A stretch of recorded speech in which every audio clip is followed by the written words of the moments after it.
Welcome back, Georgina. This is exciting because this is the most that we've ever had on a Zoom meeting, the most people we've ever had.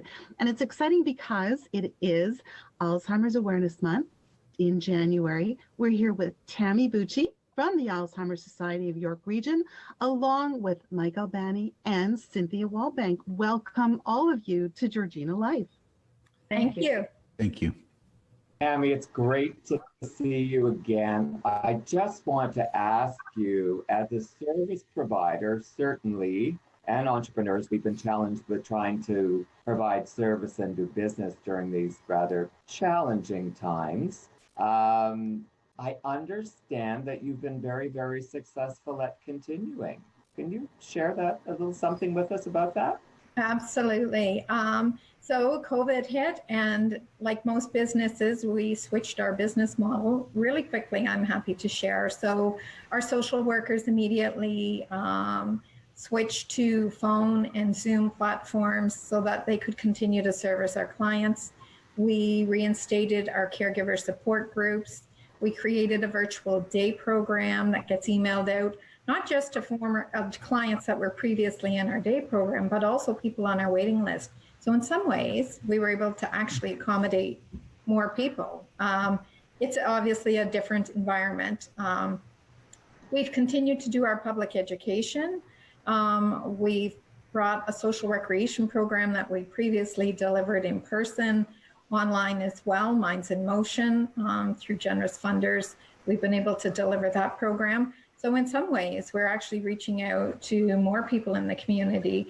And certainly COVID has created isolation for many people, which is already a symptom of families living with dementia. And so these programs are supporting our families in various different ways. Absolutely love it. I just have to say thank you. My mother-in-law, who's in the early stages of dementia, is in lockdown and long-term care. So from my heart to your home, thank you so much for the good work that you do. It really is important. I know, Jeannie, you've got your mom with you and she's vulnerable, and it's difficult. And I was thinking, earlier, it's almost like, I think there's some people that still have this privilege of not knowing what dementia does to the family and to the individuals.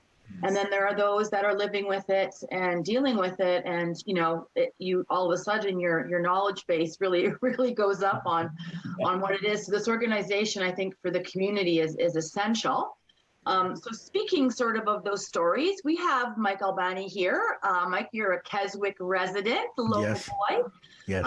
And you're an author with a piece in Hearts Linked by Courage. So can you talk a bit about your journey with this issue? Sure. Thank you. Well, the story is about my journey with my wife, Cheryl, who's 57 and was diagnosed November 13th last year with early onset Alzheimer's.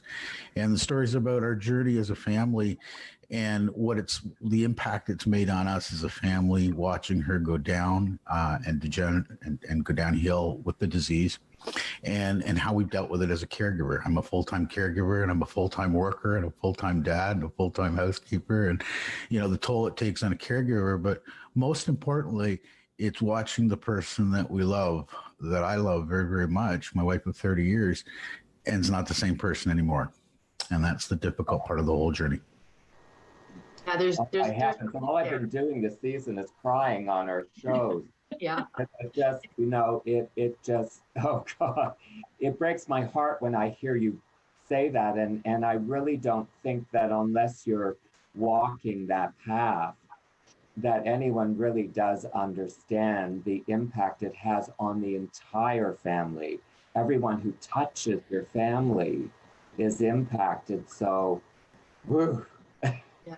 Mike, did you find the process of writing your story cathartic? Did it help you? Very much so, very much so. Actually, when I was first asked to write it, I wrote it as a form of journaling.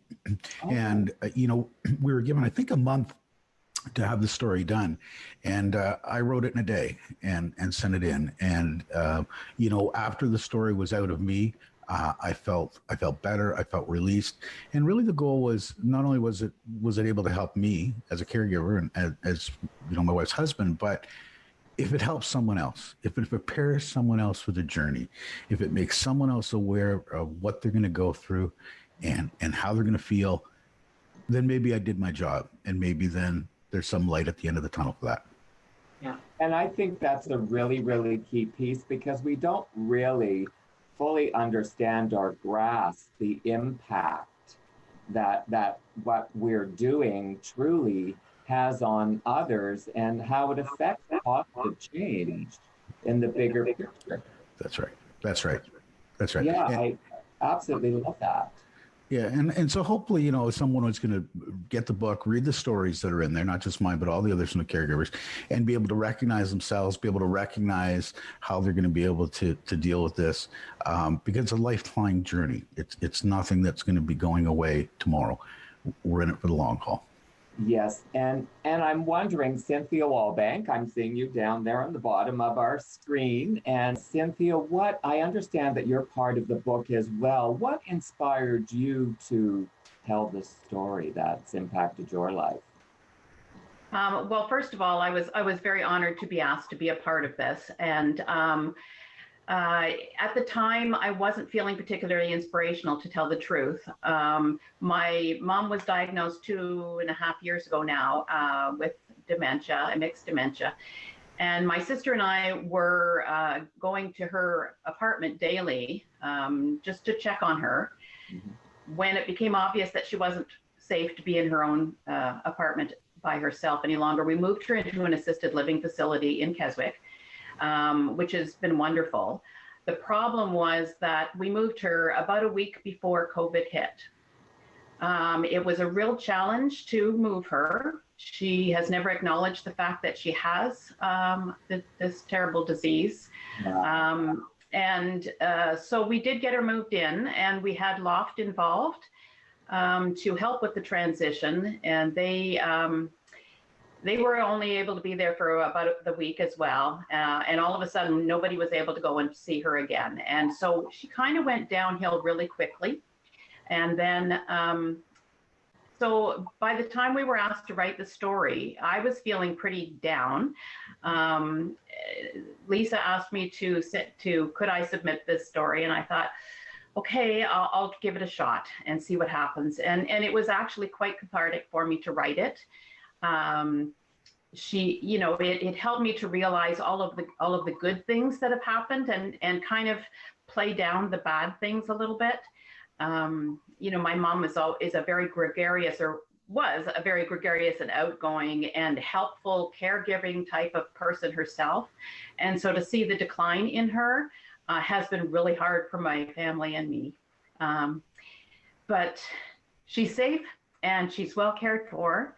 And that's what's important right now. And we do hope, we see little glimpses of her every now and then, but we can only communicate over the phone. So that's what makes it difficult for us at this point.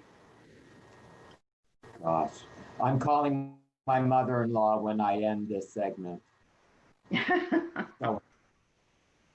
So important to stay connected as best we can. Tammy, can you please tell everyone out there when this particular book is coming out, with the title, and how people can get a hold of you? So it's Hearts Linked by Courage, Honoring Loved Ones on the Dementia Journey. The book actually is available right now for purchase if you visit our website. So people are purchasing for holiday gifts, but on January 20th, we will be doing a public launch at 7 p.m. in the evening.